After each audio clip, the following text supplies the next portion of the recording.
Subscribe now and press the bell icon. Never miss an update. Hello बच्चों, नमस्कार। स्वागत है आप सभी का। देखो बच्चों, आज हमारा जो टॉपिक होने वाला है वो है अपन के इलेक्ट्रॉन बंधुता में आवर्तिता। ठीक है, इलेक्ट्रॉन बंधुता का जनरल इंस्ट्रक्शन अपन ने पढ़ लिया था और प्रभावित करने वाले कारक भी पढ़ लिए थे। और आज हमारा जो इलेक्ट्रॉन बंधुता से रिलेटेड जो अपन का तीसरा टॉपिक है, यानी कि इलेक्ट्रॉन बंधुता में आवर्तिता। ठीक है, इसके बारे में अपन अध्ययन करेंगे और इसमें आपको एक बेटा छोटी सी ट्रिक्स बताऊंगा, इससे आप पूरे ही इलेक्ट्रॉन बंधुता को एक ही ट्रिक्स में कंप्लीट समझ पाओ। ठीक है ना, तो शुरू करते हैं बेटा। सबसे पहले आवर्त में आवर्तिता। ठीक है, पहला पॉइंट रहेगा अपन का बेटा आवर्त में आवर्तिता और दूसरा रहेगा वर्ग में आवर्तिता। ठीक है, यदि आप ध्यान लगा के इस चीज को समझोगे ना तो आपको एक ही लाइन में पूरी कहानी समझ में आ जाएगी इसकी। ठीक है, तो सबसे पहले शुरुआत करते हैं बेटा, इसकी हेडिंग लगाते हैं अपन, इलेक्ट्रॉन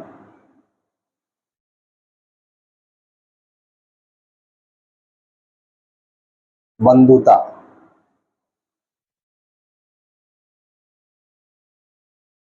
इलेक्ट्रॉन बंधुता में आवर्तिता, ये हमारा टॉपिक रहने वाला बेटा। आवर्तिता का मतलब होता है बेटा कि आवर्त में बाएं से दाएं जाने और वर्ग में ऊपर से नीचे जाने पर तत्वों के कुछ क्रमिक गुणों में जो परिवर्तन होता है ना, उसको बेटा आवर्तिता बोला जाता है। ठीक है, और इलेक्ट्रॉन बंधुता किसको बोला जाता है, मैंने आपको अच्छी तरह से क्लियर करवा रखा है। पहले अपन एक काम करते हैं बेटा, एक टॉपिक लगाते हैं, उसके बाद में अपन बात करते हैं इसके ऊपर। आवर्त में आवर्तिता, ध्यान लगा के समझना बेटा, आगे का कचरा पूरा एक बार क्लियर करके फिर बैठो ताकि पूरी चीज अच्छे से क्लियर हो जाए। आवर्त में आवर्तिता, आवर्त होता है बेटा सारणी में बाएं से दाएं जाते तक, और सारणी में टोटल अपन के आवर्त दे रखे हैं बेटा 7। ठीक है ना, अब ध्यान से समझ लो आप, ध्यान से ये चीज समझनी है बेटा कि जैसे जैसे अपन किसी भी आवर्त में, कोई भी अपन के आवर्त है ना बेटा, जैसे 1 2 3, चलो थोड़ा नीचे बढ़ाते बेटा और अच्छा रहेगा अपन के लिए। ठीक है ना, ध्यान से समझना बेटा इस चीज को।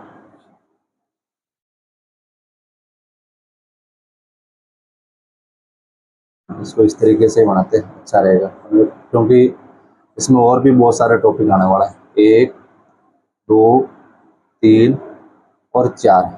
ठीक है ना बेटा, जैसे अपन के ये 4 आवर्त है और अपन बात करते हैं बेटा चौथे आवर्त की। ठीक है ना, इस आवर्त में अपन को क्या कराना है बेटा, इलेक्ट्रॉन प्रवेश करवाना है। क्या करवाना है, इलेक्ट्रॉन प्रवेश करवाना है। ठीक है, और प्रवेश करवाने से जो एनर्जी रिलीज होती है उसको बोला जाता है बेटा इलेक्ट्रॉन बंधुता। यानी किसी गैसीय उदासीन परमाणु के बाह्यतम कोश में इलेक्ट्रॉन प्रवेश करवाने से, क्या बेटा, प्रवेश करवाने से जो एनर्जी रिलीज होती है उसको बोला जाता है बेटा इलेक्ट्रॉन बंधुता। ठीक है, और यदि अपन बाह्यतम कोश में से यदि अपने इलेक्ट्रॉन को बाहर निकालते हैं और अपन यदि उसको ऊर्जा देते हैं बेटा, ठीक है, तो उसको अपन बोलते हैं बेटा आयनन विभव। ठीक है ना, तो दोनों का ध्यान रखना आपको। एक मिनट बेटा, थोड़ा इश्यू आया एक छोटा सा इलेक्ट्रिसिटी का, सॉरी बेटा। हाँ, अब देखो, अब जैसे अपन की मैंने परिभाषा क्या बताई थी बेटा कि किसी उदासीन गैसीय परमाणु के बाह्यतम कोश में एक इलेक्ट्रॉन प्रवेश करवाने से जो ऊर्जा रिलीज होती है उसको बोला जाता है बेटा इलेक्ट्रॉन बंधुता। यानी बेटा जिसको अपन ई से प्रदर्शित करते हैं, इलेक्ट्रॉन बंधुता यानी बेटा ई, यानी कि इलेक्ट्रॉन एफिनिटी। अब देखो बेटा, बात करते हैं अपन आवर्त में बाएं से दाएं जाते हैं। ठीक है, किसी एक ही आवर्त की बात कर रहे हैं बेटा, जैसे अपन चौथे आवर्त की बात कर रहे हैं और चौथे आवर्त में अपन जा रहे हैं बेटा बाएं से दाएं। ठीक है, बाएं से दाएं जा रहे हैं। आपको पता है बेटा जब अपन बाएं से दाएं जाते हैं ना तो जो परमाणु क्रमांक का मान है वो अपन के बढ़ता है बेटा। ठीक है ना, परमाणु क्रमांक बढ़ता है ना चौथे आवर्त में, जैसे 21 22 23 24 25 26 27 28 ऐसे। ठीक है, और यदि परमाणु क्रमांक का मान बढ़ता है ना बेटा तो साथ साथ में प्रोटॉनों की संख्या भी बढ़ती है, क्योंकि जितने परमाणु क्रमांक उतने तो उसमें प्रोटॉन होते हैं ना। ठीक है, और प्रोटॉनों की संख्या बढ़ रही है, इसका मतलब साथ साथ में अपने इलेक्ट्रॉनों की संख्या भी बढ़ रही है। ठीक है ना, ये बेटा अपन के प्लस का है। प्रोटॉन किसका काम करता है बेटा, प्लस का, और इलेक्ट्रॉन काम करता है बेटा अपन के माइनस का। अब देखो जैसे जैसे अपन बाएं से दाएं जा रहे हैं ना बेटा, ठीक है, वैसे वैसे प्रोटॉन का मान बढ़ रहा है, और प्रोटॉन का मान बढ़ने के कारण नाभिकीय जो आवेश है उसका मान भी बढ़ रहा है बेटा, और नाभिकीय आवेश का मान बढ़ रहा है तो अपन के जो ईएनसी है, जिसको अपन क्या बोलते हैं बेटा, प्रभावी नाभिकीय आवेश, इसका मान भी अपन के बढ़ रहा है, बाएं से दाएं जा रहे हैं, ठीक है। और जब प्रभावी नाभिकीय आवेश का मान बढ़ता है ना बेटा, ठीक है, तो प्रभावी नाभिकीय आवेश का मान बढ़ने के कारण, आज क्या दिक्कत हो रही है बेटा, बार बार ड्रिप हो रही है। और प्रभावी नाभिकीय आवेश बढ़ने के कारण क्या होता है बेटा इसमें, कि ये जो बाह्यतम कोश है ना बेटा, इनके इलेक्ट्रॉनों को अपनी ओर ज्यादा आकर्षित करता है, ठीक है ना, और जितना ज्यादा आकर्षित करेगा, अपनी ओर खींचेगा, वैसे वैसे बेटा परमाणु का आकार क्या होगा, छोटा होगा। तो हमेशा ध्यान रखना, जब अपन बेटा बाएं से दाएं जाएंगे, ठीक है, तो हमेशा परमाणु का आकार क्या होता है बेटा, छोटा होता है। क्यों होता है, प्रभावी नाभिकीय आवेश के कारण, ठीक है। और जैसे जैसे बेटा छोटा होगा, मैंने आपको एक चीज बताई थी बेटा, कि जितना ज्यादा पास में जाएंगे नाभिक के, ठीक है, उतना ही ज्यादा बेटा आकर्षण होगा इसका, नाभिक का आकर्षण होगा बाह्यतम कोश के प्रति। तो एक तो बेटा सपोज करो यहाँ पे अपन इलेक्ट्रॉन प्रवेश करवा रहे हैं, ठीक है, तो यहाँ जैसे अपन के एनर्जी रिलीज हो रही है, ठीक है, और जैसे जैसे आगे जाएंगे ना बेटा, वैसे वैसे नाभिक का आकर्षण बढ़ने का कारण, ईएनसी का मान बढ़ने के कारण, कल मैंने एक चीज बताया था बेटा प्रभावित करने वाले कारक के अंदर, कि एक्टिवेशन ऑफ एफिनिटी, इसका मान भी क्या होता है, बढ़ता है, यानी इलेक्ट्रॉन बंधुता का मान क्या होगा बेटा, बढ़ेगा। तो इस चीज को आपको अच्छे से दिमाग में रखना है। अब देखो इसके बारे में थोड़ी सी मैं आपको लैंग्वेज लिखवा देता हूँ, उसके बाद में अपन आगे टॉपिक करते हैं, क्योंकि बेटा आपको भी पता है कि इतना इजी क्वेश्चन तो देने वाले रहे हैं, ये तो बहुत इजी टॉपिक हो गया ना, तो इसमें से थोड़ा डिफिकल्ट क्या चीज देंगे उसके बारे में अभी अपन चर्चा करेंगे, ठीक है। तो सबसे पहले देखो बेटा इसका लैंग्वेज लिख रहा हूं मैं, कि किसी आवर्त में बाएं से दाएं जाने पर, तो यह है अपन के किसी आवर्त में बाएं से दाएं जाने पर, दाएं जाने पर क्या होता है बेटा, अपन के नाभिकीय आकर्षण बढ़ता है और परमाणु त्रिज्या का मान घटता है। बाएं से दाएं जाने पर परमाणु त्रिज्या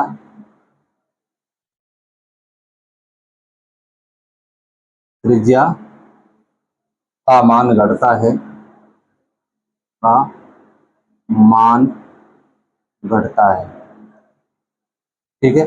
और परमाणु त्रिज्या का यदि मान घटेगा, जिसके कारण नाभिकीय आकर्षण क्या होता है बेटा, बढ़ता है, जिसके कारण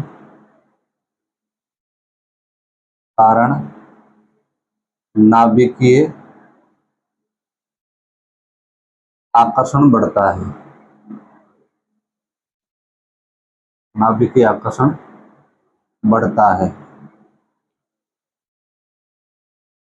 है, और नाभिकीय आकर्षण बढ़ने के कारण बेटा अतः इलेक्ट्रॉन बंधुता का मान भी क्या होगा बेटा, बढ़ेगा। तो यहां लिख देता हूं मैं, अतः ये यानी इलेक्ट्रॉन बंधुता का मान बढ़ता है, ठीक है बेटा।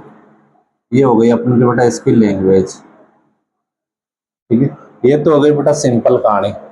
अब थोड़ी डिफिकल्ट कहानी में चलते हैं बेटा।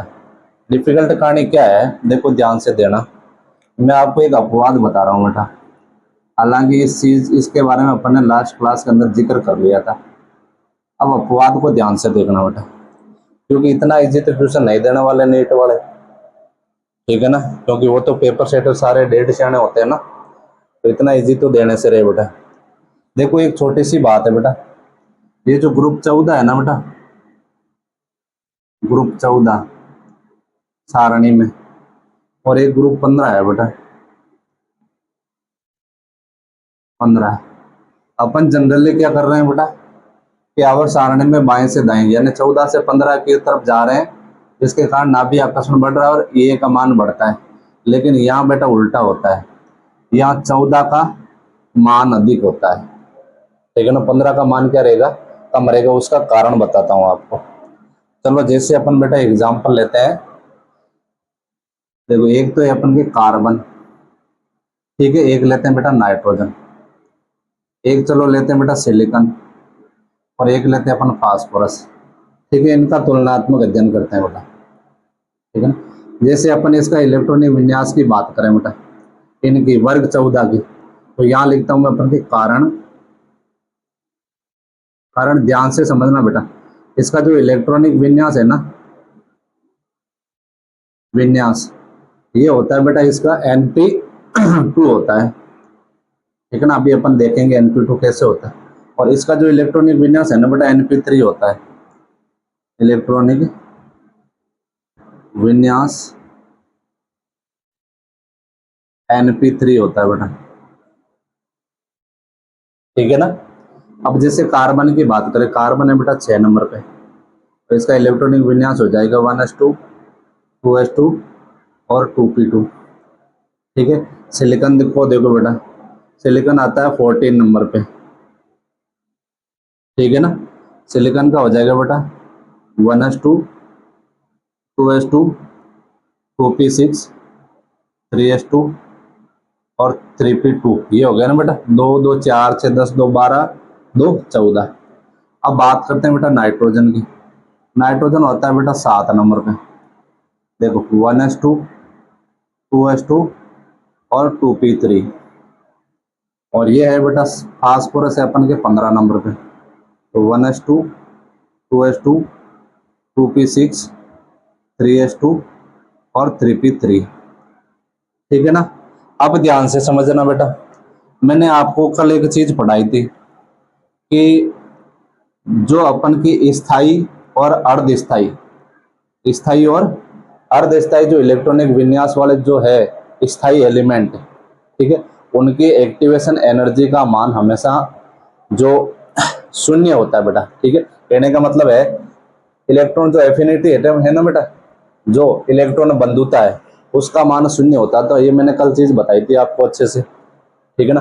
तो देखो बेटा, इसमें P2 है और इधर P3 है बेटा, तो ये क्या अपन के अर्धस्थायी है, और अर्धस्थायी के E का मान या तो शून्य होता है या क्या होता है बेटा, कम होता है। इसमें भी देखो बेटा P2 है और इधर P3 है। ठीक है ना। तो ये क्या है बेटा, अर्धस्थायी है, इसलिए E का मान इसका क्या होता है बेटा, शून्य होता है। तो अपन के E का मान इसका अधिक हो जाएगा, इसका फिर वापस शून्य होगा तो इसका मान क्या हो जाएगा बेटा, अधिक हो जाएगा। ठीक है ना। ये क्यों होता है, इसका कारण तो मैंने आपको बता दिया बेटा। ठीक है ना। क्योंकि ये है ना बेटा, इसका जो इलेक्ट्रॉनिक विन्यास है, ठीक है, ये अपन के बेटा अस्थायी होता है। ठीक है ना। ये अस्थायी होता है बेटा, और ये होता है बेटा स्थायी। तो आपको ध्यान रखना बेटा, ग्रुप 14 और 15 का विशेष तौर से आपको ध्यान रखना है। ठीक है ना। ट्यूशन छोड़ के मत आ जाना आप। इस चीज को आप अच्छे से समझ गए होंगे ना बेटा। इसका रीजन क्या है बेटा, इसका रीजन जैसे अपन के किसी भी बाह्यतम कोश में इलेक्ट्रॉन यदि किसी भी आवर्त के P में 3 भरे हुए हैं, ठीक है, या फिर P में 6 भरे हुए हैं, ठीक है, या फिर D में 5 भरे हुए हैं, या D में 10 भरे हुए हैं, या S में 2 भरे हुए हैं। ठीक है ना बेटा। इलेक्ट्रॉनिक विन्यास अंतिम की बात करेंगे बेटा अपन। ठीक है। तो ध्यान रखना, जब अपन इसके अंदर प्रवेश कराएंगे ना बेटा इलेक्ट्रॉन को, ठीक है, तो आसानी से प्रवेश करने वाला नहीं है। क्यों नहीं प्रवेश करेगा, क्योंकि बेटा ये तो ऑलरेडी स्थायी है ना बेटा। स्थायी वाले के साथ में यदि अपन इलेक्ट्रॉन लेके जाएंगे तो वो बेचारा लेगा थोड़ी, क्योंकि उसके पास में जगह नहीं है ना। फिर भी यदि अपन जोर जबरदस्ती करके यदि बेटा इसको इलेक्ट्रॉन देंगे ना, तो अपन को क्या करना पड़ेगा, एनर्जी देनी पड़ेगी। और जबकि अपन के जो E के अनुसार क्या होता है बेटा, जब अपन इलेक्ट्रॉन प्रवेश करवाते हैं तो सामान्य रूप से एनर्जी बाहर निकलती है। ठीक है ना। सामान्य रूप से एनर्जी बाहर निकलती है, और जबकि इसमें क्या करना पड़ रहा है बेटा, अपन को एनर्जी देनी पड़ रही है। ठीक है ना। तो इसको आप अच्छे से दिमाग में रखना। हालांकि ये चीजें सारी बेटा मैंने अच्छे से क्लियर कर दी है, यदि आप प्लेलिस्ट के हिसाब से चल रहे हो तो, है ना। ये मेरी गारंटी है बेटा।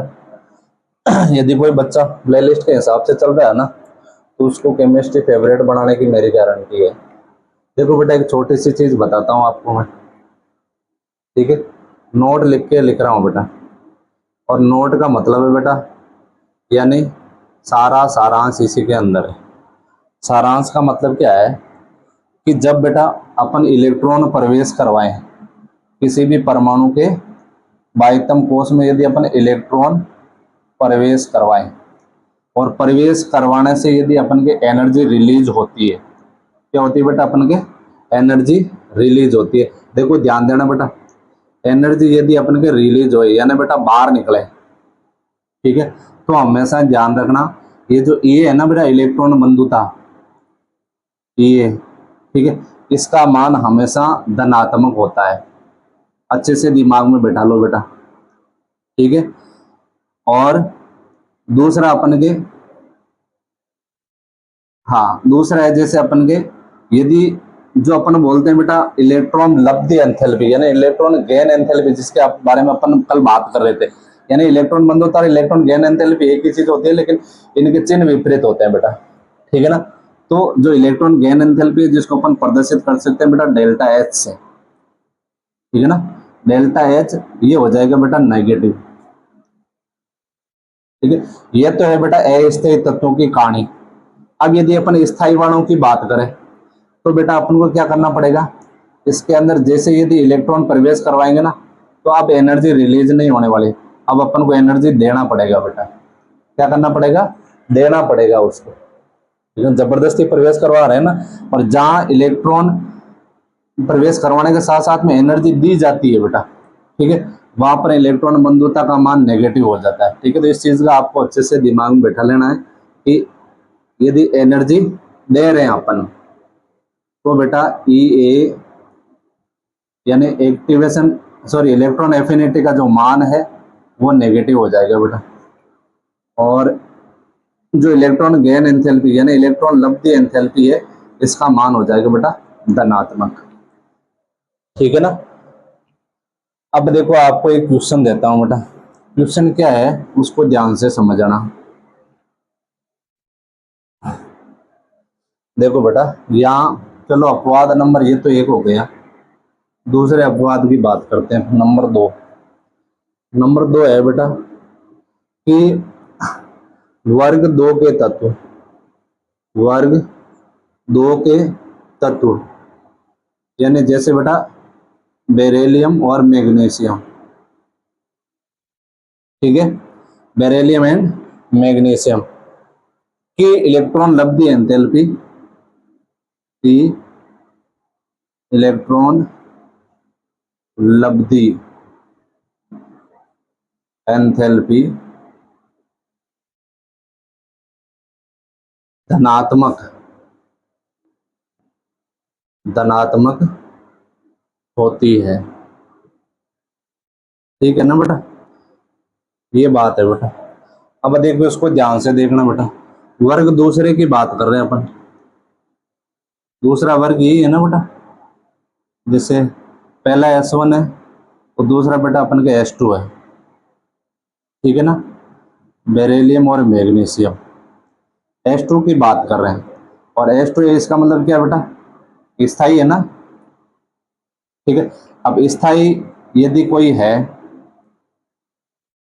जिसे अपन के बाह्यतम कोश है पूरा भरा हुआ है बेटा, अब इसके अंदर यदि अपन इलेक्ट्रॉन प्रवेश करवाएंगे तो बेटा एनर्जी रिलीज थोड़ी होगी, एनर्जी अपन को देनी पड़ेगी, क्या करना पड़ेगा अपन को, देनी पड़ेगी, क्योंकि ये बेटा स्थायी एलिमेंट है, ठीक है। और जब देने की बात होती है ना बेटा तो अपन के इलेक्ट्रॉन बंधुता का मान क्या होता है, नेगेटिव होता है, और जो इलेक्ट्रॉन लब्धि एंथैल्पी है, ठीक है, इसका मान क्या होता है बेटा धनात्मक। इसका रीजन ये होता है क्योंकि इसका जो इलेक्ट्रॉनिक विन्यास है ना बेटा वो पूरा भरा हुआ है, तो इसका कारण लिख देता हूं मैं, आपके समझ में आ गया होगा बेटा, उम्मीद करता हूं आपको। यहां लिख देता हूं बेटा इसका कारण, कारण कारण ये रहेगा बेटा कि इसका जो इलेक्ट्रॉनिक विन्यास है ना, इलेक्ट्रॉनिक विन्यास ये होता है बेटा अपन के इसका NH2, ठीक है। और NH2 का मतलब क्या होता है बेटा, NH2 है यानी ये अपन के पूरी रूप से भरा हुआ है, यहाँ नीचे लिख दूं मैं इसको NH2, यहाँ लिख रहा हूं बेटा मैं, पूर्ण भरित उपकोष भी बोल सकते हो बेटा, या पूर्ण S उपकोष भी बोलते हो आप, ठीक है।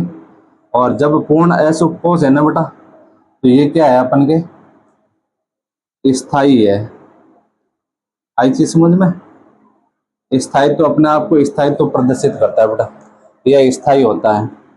और जब स्थायी होता है ना बेटा, तो आपको पता है अपन को ऊर्जा क्या करना पड़ता है बेटा, स्थायी होती है तो बात क्या होती है बेटा, ये अपन के एनर्जी को रिलीज नहीं करते हैं, एनर्जी देनी पड़ती है अपन को इलेक्ट्रॉन प्रवेश करवाने के लिए, ठीक है ना। यानी इसमें इलेक्ट्रॉन ग्रहण करने की प्रवृत्ति नहीं होती, अपन को जबरदस्ती देना पड़ता है बेटा। तो यहाँ मैं लिख भी सकता हूं कि इलेक्ट्रॉन ग्रहण करने की प्रवृत्ति नहीं, ठीक है ना। आपको अच्छे से समझ में आ गया होगा बेटा, प्रवृत्ति नहीं होती, ठीक है ना। अब जैसे एक और चीज मानते हैं बेटा अपन, ये जो एक्रिय गैस है ना बेटा, ठीक है, एक्रिय गैसों की इलेक्ट्रॉन लब्धि एंथैल्पी का मान धनात्मक होता है, क्योंकि कहानी तो वही है ना बेटा, क्योंकि इसके जो बाह्यतम कोश होते हैं ना बेटा, सारे के सारे फुल भरे हुए होते हैं। एक्रिय गैस है ना बेटा, सबसे लास्ट वाले 18वां ग्रुप, या जिसको आप जीरो ग्रुप बोलते हो बेटा, ठीक है ना। तो वो भी अपन के उनकी भी इलेक्ट्रॉन लब्धि एंथैल्पी का मान क्यों रहेगा, धनात्मक रहेगा, क्योंकि इनका जो इलेक्ट्रॉनिक विन्यास है ना बेटा, वो भी अपन के पूरा भरा हुआ रहता है, ठीक है ना। और जब पूरा भरा हुआ है तो सिंपल सी बात है बेटा, सारे के सारे क्या है, स्थायी है, और स्थायी है तो इलेक्ट्रॉन ग्रहण करने की प्रवृत्ति है नहीं, तो सेम कहानी कौन सी हो जाएगी बेटा, ये वाली हो जाएगी, ठीक है। तो इसका आपको अच्छे से ध्यान रखना बेटा, ये इंपॉर्टेंट है, क्योंकि हालांकि अपवाद सारे इंपॉर्टेंट है बेटा। तो यहाँ लिख देता हूं मैं एक्रिय गैस, ठीक है ना। एक्रिय गैसों की इलेक्ट्रॉन लब्धि एंथैल्पी की भी क्या होगी बेटा, धनात्मक होगी। तो लिख देता हूं मैं एक्रिय गैस की इलेक्ट्रॉन लब्धि एंथैल्पी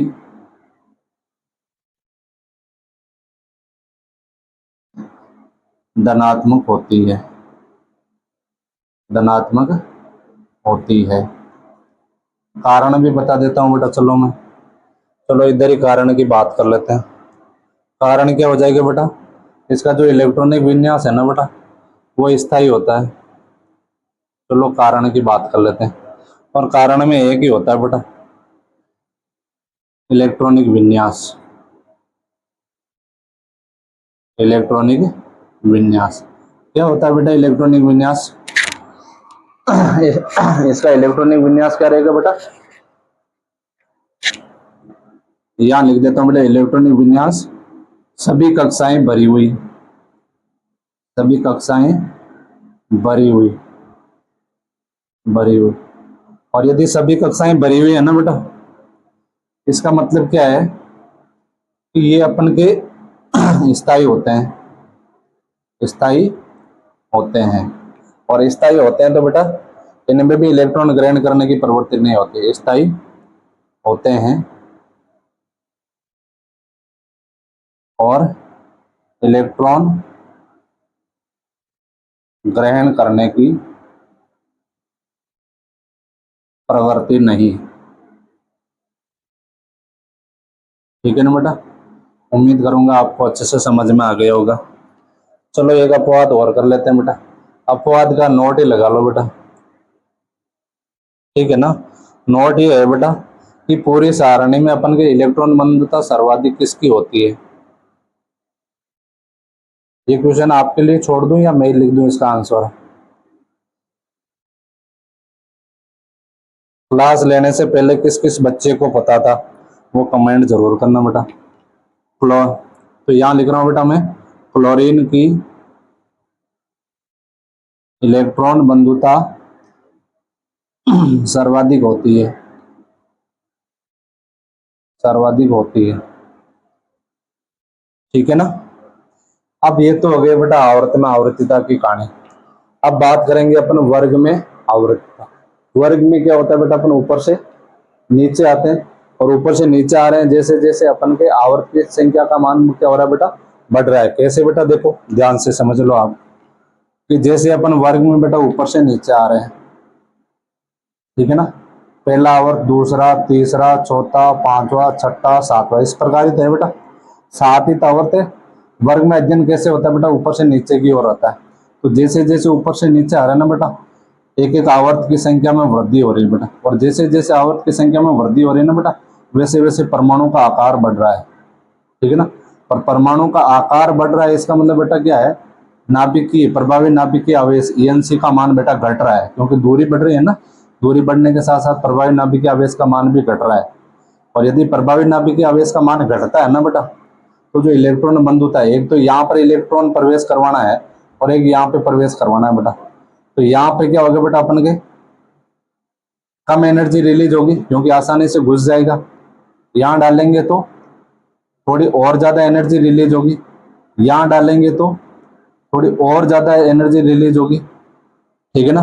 तो ये रीजन होता है बेटा, क्योंकि पास में आने से ENC का मान बढ़ता है बेटा। ENC यानी प्रभावी नाभिकीय आवेश का मान बढ़ता है, और प्रभावी नाभिकीय आवेश का मान बढ़ने के कारण क्या हो जाएगा बेटा, इलेक्ट्रॉन बंधुता का मान तो बेटा बढ़ता ही है, लेकिन अपन के वर्ग में तो ENC का मान क्या हो रहा है बेटा, कम हो रहा है। तो नेक्स्ट नंबर 2 है वर्ग में आवर्तिता। वर्ग में आवर्तिता, ठीक है ना बेटा। इतना इजी तो नहीं पूछने वाले आपको कि भाई आप ऊपर से नीचे हो या नीचे से ऊपर जाओ, ठीक है ना। तो इसका शॉर्ट में लिख देता हूं बेटा आपके कि वर्ग में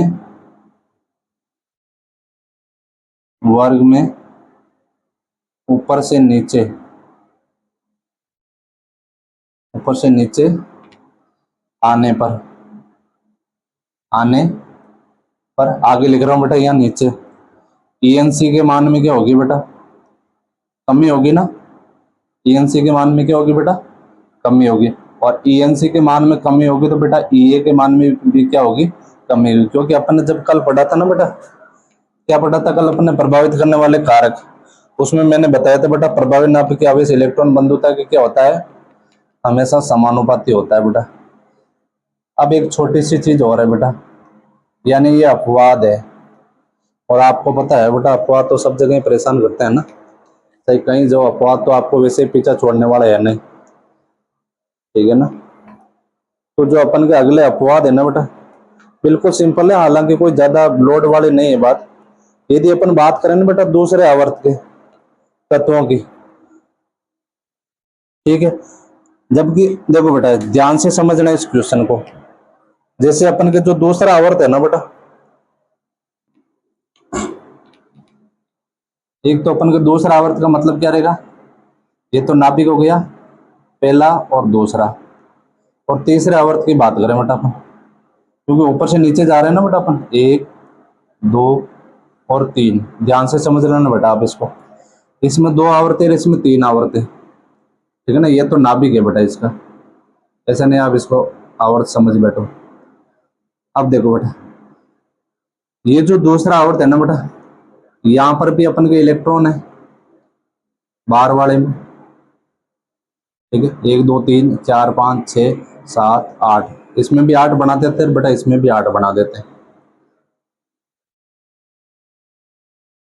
कितने हो गए, 1 2 3 4 5 6 7 8, ठीक है ना। बराबर नहीं है बेटा, दूरी पर नहीं है, हालांकि सब दूरी पे होते हैं, नियमित दूरी पे होते हैं बेटा, ठीक है ना। अब देखो बेटा ये जो है ना बेटा, इसका आकार छोटा है, किसका, दूसरे आवर्त का। ये अपन के सेकंड ग्रुप है बेटा, सेकंड आवर्त लिख देते हो, चलो सेकंड आवर्त। और ये है बेटा थर्ड आवर्त, ठीक है। इसकी अपेक्षा इसका आकार बड़ा है बेटा। और अभी अपन क्या बोल रहे थे बेटा, वर्ग में ऊपर से नीचे आने पर ENC का मान में कमी होती है, लेकिन यहाँ बेटा उल्टा हो जाता है, ठीक है। उल्टा क्या हो जाता है, ये जो छोटा बड़ा इलेक्ट्रॉन है ना बेटा, इसका इलेक्ट्रॉन घनत्व अधिक होता है। क्या होता है बेटा, इलेक्ट्रॉन घनत्व अधिक होता है, और इसका घनत्व कम होता है बेटा, ठीक है ना। और घनत्व जहां अधिक हो जाए ना बेटा, वहां पे अपन को इलेक्ट्रॉन प्रवेश करवाने में क्या हो जाती है बेटा, दिक्कत होती है। वहां पर अपन के ज्यादा एनर्जी रिलीज होती है, और जहां घनत्व कम होता है ना बेटा, वहां एनर्जी क्या होगी बेटा, कम रिलीज होगी। तो इनका थोड़ा ध्यान रखना बेटा, ये क्या है अपन के अपवाद है। और एक छोटी सी चीज और है बेटा, लास्ट एंड फाइनल, वो चीज ये है बेटा तो जो वर्ग 12 के जो तत्व है ना, वर्ग 12 के मतलब कौन सा बेटा, D10 वाला है, ठीक है। ये भी, इनकी भी जो इलेक्ट्रॉन लब्धि एंथैल्पी है ना बेटा वो धनात्मक होती है, ठीक है ना। जैसे इनकी होती है ना बेटा एक्रिय गैसों की, H2 वालों की, देखो बेटा P6 की, H2 की और D10 की और F14 की, इनकी हमेशा इलेक्ट्रॉन लब्धि एंथैल्पी क्या होती है बेटा, धनात्मक होती है। चलो अपवाद लिखता हूं मैं आपके यहाँ पे। अपवाद ये है बेटा, चलो पहला तो अपन वर्ग 12 वाला ही कर लेते हैं, ठीक है ना। यहां लिख देता हूं बेटा, वर्ग 12 के तत्वों की इलेक्ट्रॉन लब्धि एंथैल्पी, इलेक्ट्रॉन लब्धि एंथैल्पी, एंथैल्पी धनात्मक होती है, धनात्मक होती है, ठीक है। कारण भी लिख देता हूं बेटा, क्योंकि क्योंकि इसका बाह्यतम कोश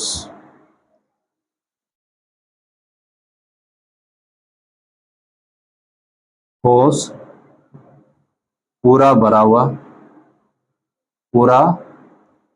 हुआ स्थायी होता है, स्थायी होता है, ठीक है।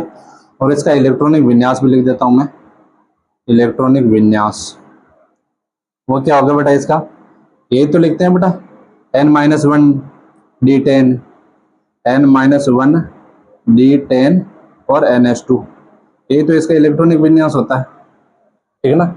ये हो गया बेटा पहला अपवाद। और दूसरा अपवाद चलो जो मैंने बात करी थी बेटा कि दूसरे आवर्त के तत्वों की इलेक्ट्रॉन बंधुता, इलेक्ट्रॉन एफिनिटी तीसरे आवर्त के तत्वों से कम होती है, तीसरे आवर्त के तत्वों से कम होती है, ठीक है ना बेटा। अब क्योंकि भी लिखा देता हूं चलो, ताकि आपके बाद में दिक्कत नहीं हो बेटा वापस बार बार, ठीक है ना। क्योंकि दूसरे आवर्त के तत्वों का आकार क्या होता है बेटा, छोटा होता है। तो यहां लिख देता हूं मैं, दूसरे आवर्त के तत्वों का आकार छोटा होता है, आकार छोटा होता है तथा क्या होता है बेटा, घनत्व अधिक होता है, ठीक है। तथा इलेक्ट्रॉन घनत्व लिखते हैं बेटा, इलेक्ट्रॉन घनत्व अधिक होता है,